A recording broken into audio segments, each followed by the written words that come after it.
Earlier on I was explaining how to etch a macro. Here I'm having a micro. This is a macro with two welds. Okay, so now I want to do a macrostructure examination.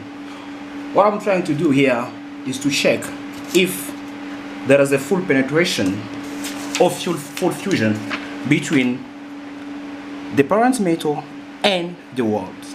Okay, so my goal here, I'm gonna try to draw a line there. So I'm gonna try to draw a line there, okay, as straight as possible.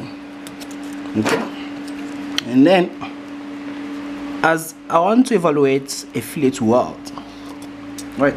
So I want to find welds this side, that side. So everything behind this line of mine, the vertical line, does not count. Anything behind my horizontal line does not count. So for me to testify that this is well welded and there is enough fusion, what I need to see, I want to see this weld traversing, crossing the line, the continuous line of my parent metal for the horizontal plate, the vertical plate as well as the horizontal plate. So I can see that the weld is already that side. So I can testify that there is enough fusion that side as well. Now I want to measure the gauge length. Okay, so for me to measure the gauge length, I need to see my roots. This is the roots. What I'm saying, the roots, I'm gonna give you a demonstration here. A demonstration here. So if I can draw my plate, don't mind my way of drawing. If I can draw that, okay. So that is my roots. I want to see fusion on the roots. I want to see penetration of the weld in the roots. So my weld is there. Okay. So now, what I'm gonna do, I'm gonna measure the length. Thus, horizontal one, I'm gonna consider it as my leg length 1.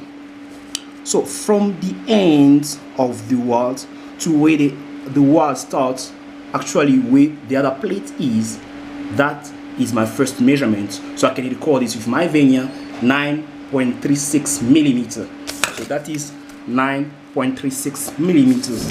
Okay, so now if I have to measure the other length, the other leg length, there we go. So then if I can measure that one, I see it's 10.35 millimeters. So 10.35 millimeters as me 9.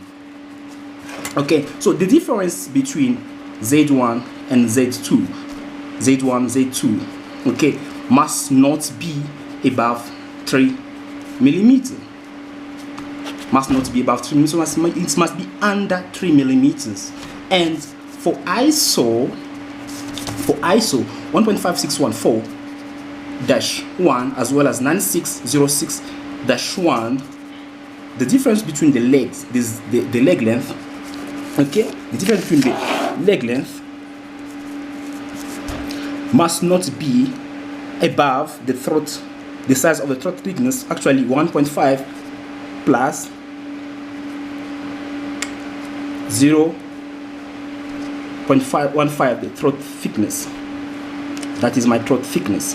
Okay, so there is. So now for you to find the throat thickness, that is my throat thickness. Okay, so that's one there. From the root to there.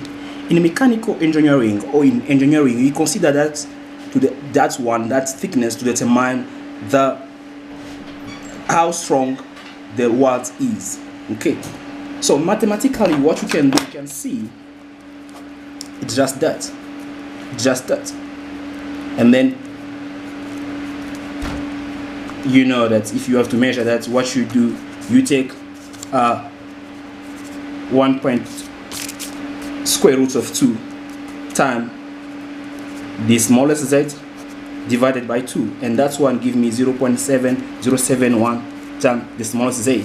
So here, if here I can get my smallest z, I'm gonna do a quick calculation here. Hold on a minute. I'm gonna do a small calculation here. I'm gonna use my computer. There, and then with my computer, 0.71 times 9.36, which is my smallest leg length. Then we can see there. Then I can get it 6.61 millimeters. If you want, you have any doubts, you can see there. Sorry,